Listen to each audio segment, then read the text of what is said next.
Because I have no patience for mawkish trick endings, let me offer up the spoiler right away. This essay is not about the unbounded love I feel for my family, the loves of my life 10 times over. This essay is about my beloved mistress of 10 years, a vivacious, seductive, drop-the-mic beguiling lover who loves dark alleys of digression, loose words, tight sentences, and shapely paragraphs as much as I do.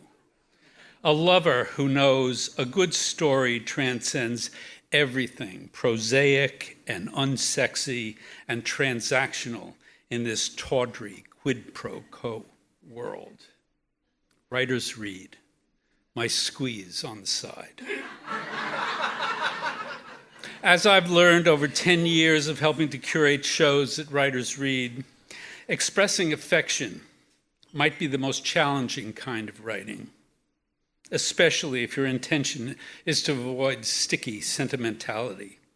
And so here I am, staring slack-jawed into a screen slowly filling with vowels and consonants bumping up against each other like horny teenagers, as I try to come up with a combination of words and sentences that express affection for the past 10 years of delightful trysts, public and private, with my coy mistress.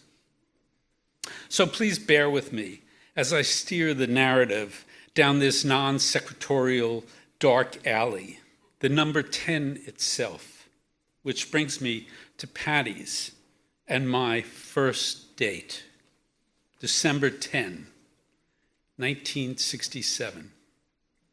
The two of us are sitting in a crowd of latter-day hipsters at the factory on West Gorham Street in Madison, Wisconsin, waiting hours for the great Otis Redding and the Bar-Kays to finally show up, unaware that their plane had plunged into icy Lake Monona.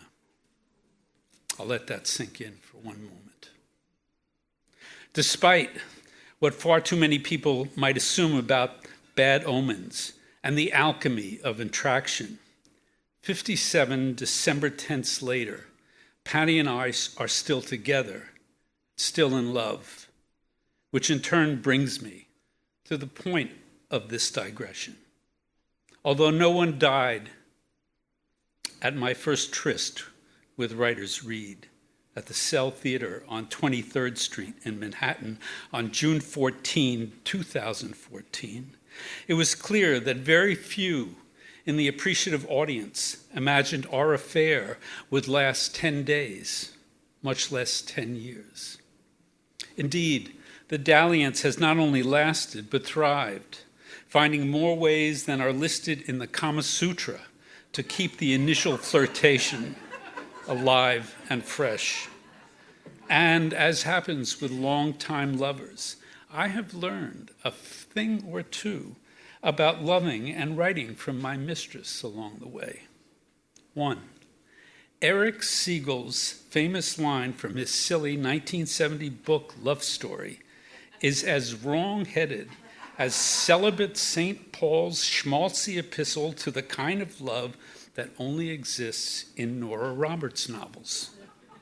Which is to say, that in looking back at a decade of heartening rendezvous at places like the Cell and City Winery, it's quite clear that as an editor, I have been too often impatient, sometimes unkind, occasionally jealous, randomly boastful, now and again arrogant.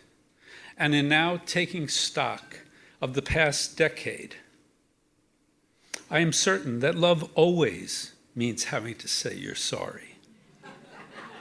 So I am sorry, my dear Writers Read, for all that, and for assuming that you'd always understand that you are forever second behind my wife and 7 kids and 17 grandkids.